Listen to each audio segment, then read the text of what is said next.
Now, what does this mean for the front office as a whole? Because we've seen David Tepper being a pretty hands-on as a guy making decisions in this team, but it seems like now they're starting to get his guys, whether it's Hey, I thought it was all over.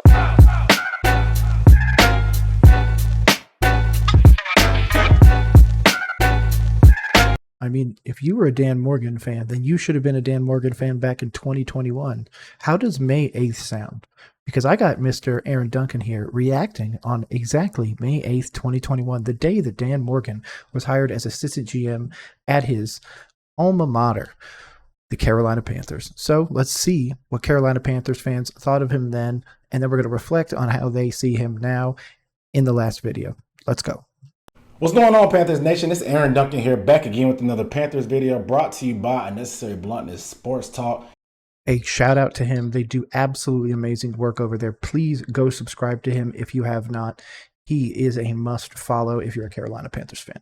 And today we have some news that came in for the front office of the Carolina Panthers. They now have hired a new assistant general manager, and it's none other than former Panthers great, Dan Morgan. So we brought him back home to the Carolinas where it belongs. But before we get into all the details, because we're going to talk about what this means for the team going forward as far as the front office, David Tepper, and Matt Rule. But before we dig into all, oh, I forgot about that. Since this is May 8th, 2021, we still have a Rule at this time. So this is an even more thing. We haven't introduced Reich. We haven't gotten Bryce. What did we really think of it? Or what did Aaron and the amazing folks, again, at Unnecessary Bluntness think? all that, guys, make sure you hit the subscribe button below and give the video a thumbs up. Okay, so when you hit the subscribe button, make sure you hit the bell icon also, because the bell icon is going to make sure you get notification every time I drop a video, every time I go live, every time I do anything else, because I do live every Tuesdays at 7:30, and it's pretty fun. Phone lines get open.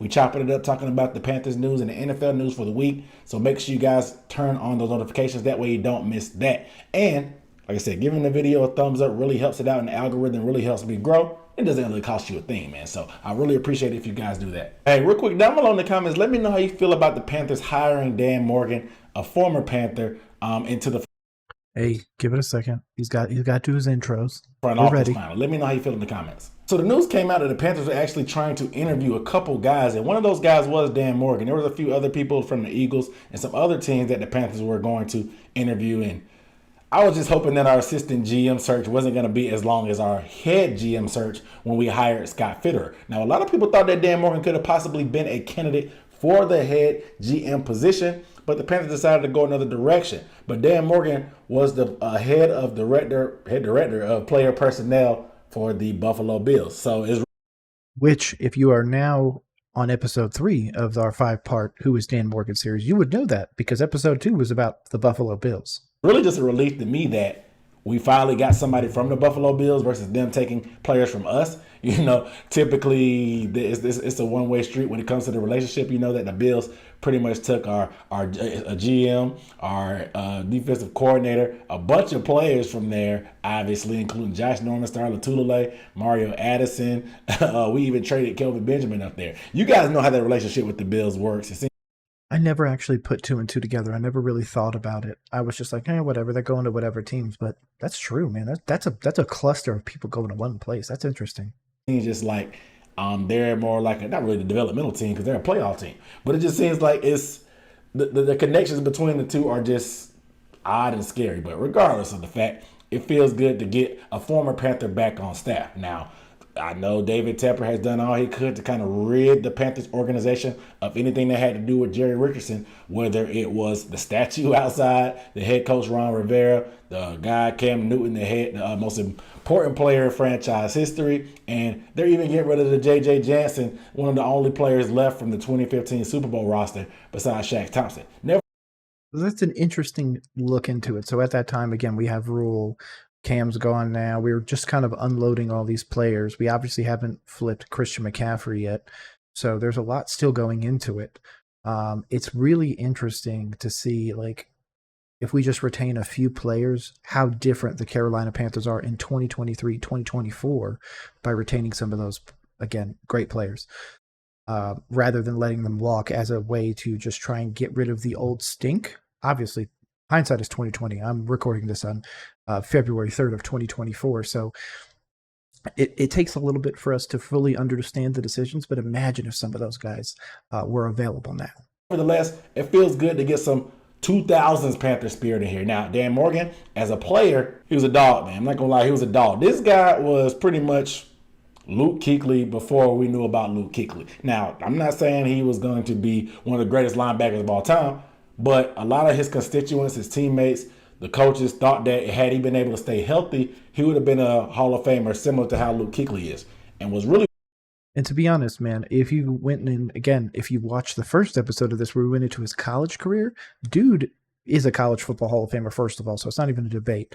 But his stats alone, if he wasn't in, it would be an absolute indictment on the College Football Hall of Fame. So obviously, everybody has a different path once they leave the NFL. His obviously brought him to the front office. So super happy to have him here. Weird is that he probably had a total of 5 or 6 concussions in his career that really put him into a point where he had to retire. He only played in the league 7 years. So the similarities of Luke Kuechly are even crazier. But even on the field, the intensity, the leadership, the amount of production that you got. This guy is rumored to have 23 tackles in that Super Bowl that we lost to the Patriots, according to the Panthers coaches. So this guy was a dog on the field and a beast. He brought intensity. He was willing to do. Hey, shout out. If you ever want to hop on and we'll do a game, we'll do a full how many tackles did Dan Morgan really have in that Super Bowl? We'll find the footage. We'll hop on live. We'll watch the footage live. We'll react to it, and we'll count how many tackles we actually saw. If you ever want to do it with me, shout out to Aaron over at UB. You guys are awesome. Would love to do that with you guys as a collab. Everything that it took to win, and it seems like that's the kind of guy that he is now. He didn't really get a high up job as in the front office when he retired. He kind of had to start low, and that's kind of what happened to bring him to Carolina. He got to start as an intern with the Seattle Seahawks, and he always credits Scott Fitterer for really taking him under his wing and really helping him be available to help him with the evaluation process as he became a scout and slowly climbed the ladder to become the guy that he is today. And now he gets to reunite with Scott Fitterer after Scott Fitterer was an assistant GM in Seattle. Now Scott's the head guy. And now Dan Morgan gets to be that assistant guy, learn and observe with guys that he's familiar with. It's interesting now. Obviously, again, hindsight, we're recording this video in 2024. Fitterer's gone. We brought in Frank Reich. He's gone. Rule's gone. All that other stuff. Dan Morgan's promoted. It's so interesting to think about how we originally looked at Scott Fitterer. So many people looked at him as like, oh, he's a great hire. I'm very hesitant when it comes to front offices. The only GM that I truly have trusted to this point is Adam Peters. And of course, the Commanders went out and got him. So he was the only one that I just truly just fell head over heels in love with as a GM. And I thought he could have been great in Carolina. Obviously, he slips through our fingers. But it's interesting to see how we really loved Fitterer to start, or at least had a positive outlook, and then it just deteriorates. Whereas Dan Morgan has really been consistent on another level that Fitterer hasn't. But are we dinging Fitterer for the meddling moments of David Tepper? Now, that's something that I'm willing to possibly revisit because I was one of the big Scott Fitterer haters. Wanted that man out of the building so bad. But if it continues and we continue to draft poor stuff, or we're just missing on talent, I'm not really going to lay that on Dan Morgan's shoulders right now because, again, every problem that I see in the organization starts with David Tepper.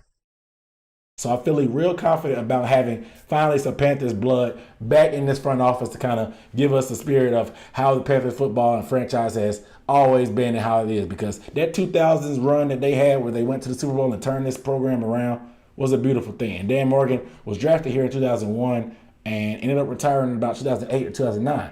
But he only played with us in his career. I mean, he did try to play for the Saints, but he ended up retiring. But this guy is a Panther through and through. He's nothing but Panther. He's always going to be a Panther. He's a Panther for life. So it feels good to get him back. Now, what does this mean for the front office as a whole? Because we've seen David Tepper being pretty hands-on as a guy making decisions in this team, but it seems like now they're starting to get his guys, whether it's Rule or Fitterer, now they have this structure in place. He always talked about during this process after they fired Ron Rivera that they wanted to hire an assistant and a head GM to kind of spread out some of the duties, create a process that everybody can be a part of.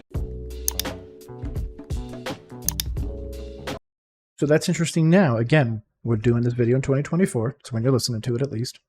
And not only is he gone, but now we brought in Brant Tillis, the money guy from the Chiefs. We have Dan Morgan, We obviously have McCandless in there. We've got Brad Idzik. We're starting to bring in a lot more people. But what we're all seeming to be doing is pushing in the same direction. That time, Tepper wanted people that were all pushing in the same direction. It's odd that after he fires Rule, he goes, I don't want to do any of that. I want to go completely against the grain. I don't really care. Factions, the whole Hunger Games article. Again, we've gone over that a million times. But that's so interesting that he goes completely the opposite, dusts and treats a former Carolina Panther quarterback in Frank Reich like absolute garbage and has everybody basically backstab him. And now we see the flip side. Now he's like, oh, I want to go back to that. I want to split out responsibilities and I want to do all this. It's like, what was that year then? What did you do? Why did you meddle? Why did you... But like he's saying, he's hitting it on the head here, man. This is what he should have been doing from the get-go.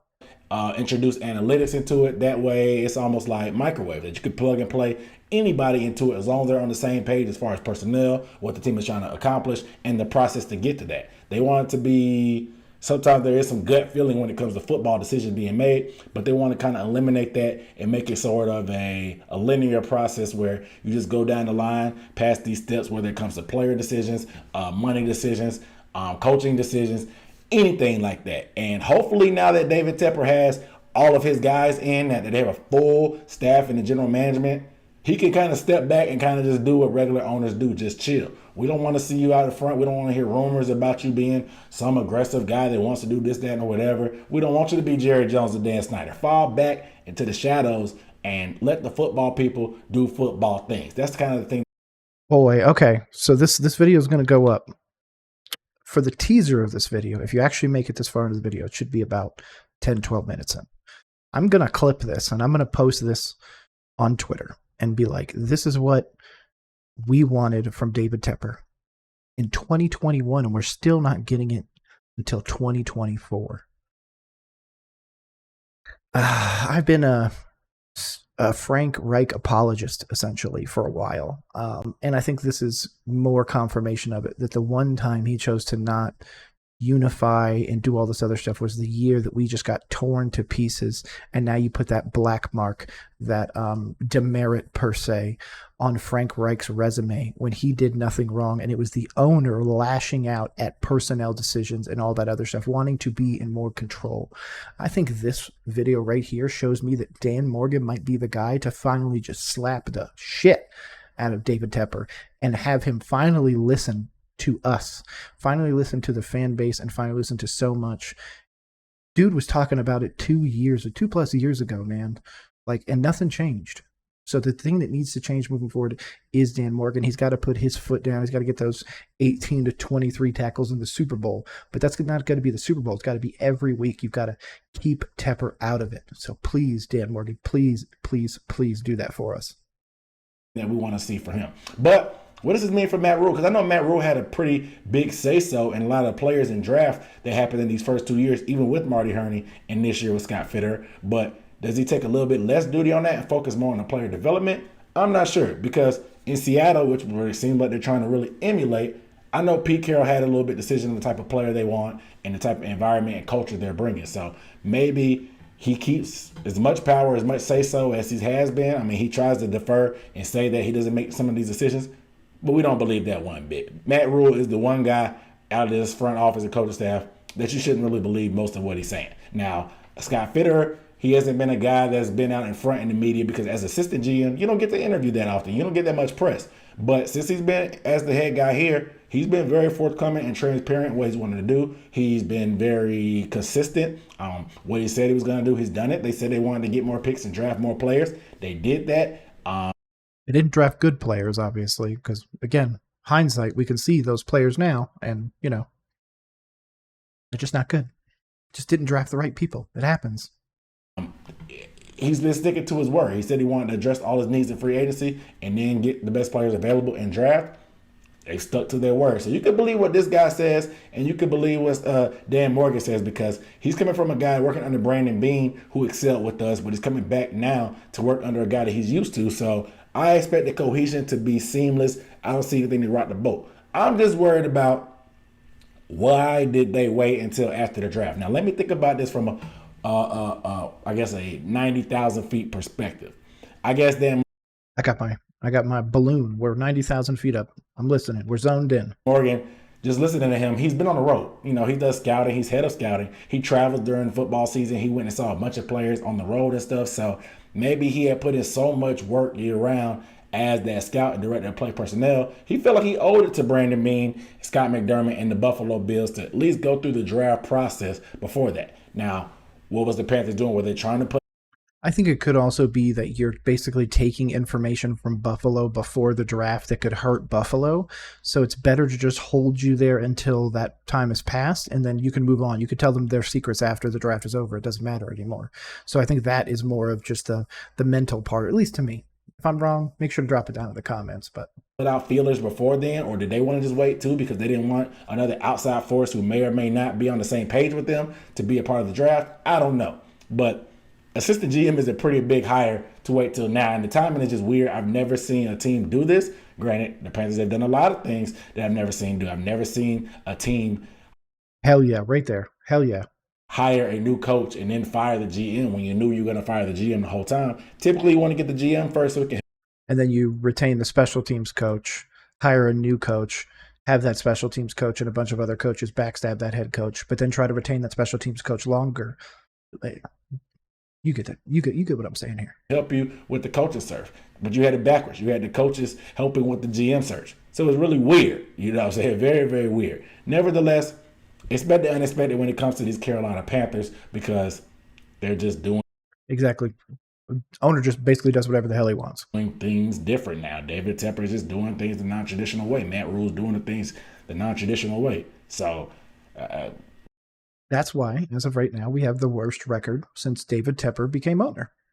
More strange things have happened before, and I expect more to keep going. But you guys let me know down below in the comments how you feel about this hire. How do you feel about how they're going to be able to work together, whether it's Fitterer, Rule, and Tepper all together? Do you think Tepper will take a step back now that he has all his guys here? Let me know down below in the comments. But without further ado, I'm Aaron Duncan signing off with the necessary button to Sports Talk. I'll see you next time. Peace. Yo, that was funny. I thought he was about to flip people off. He didn't. Shout out Aaron Duncan. Shout out Unnecessary Bluntness for this amazing, amazing content. So it's interesting to see that we were expecting David Tepper to take a step back. He got Dan Morgan in, a former Panther, somebody he can trust. You're pairing him with a dude that he really likes to work with in Scott Fitterer.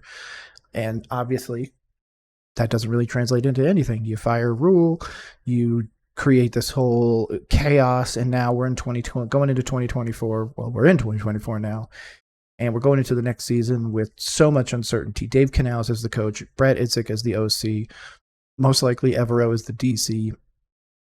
GM is Dan Morgan. We're still going to have to hire a bunch more. Brant Tillis is our assistant VP. Just overall completely changed, but did it really? We just kind of filled it in with new coaches. We didn't really change the culture. We were trying to change the culture May 8th, 2021. Still not here, February 3rd, 2024. So I really hope that, we can really push this, envelope open and finally break it open with the people that we have now. Brant Tillis, like I said, Dave Canales, Dan Morgan, and hopefully Tepper, very, very, very far away from all football-related decisions moving forward. But regardless, if you want more breakdowns, reactions, or anything like this, make sure to subscribe to the socials below. I appreciate y'all rolling with us. My name is Nick. This has been Roll Coverage. Peace.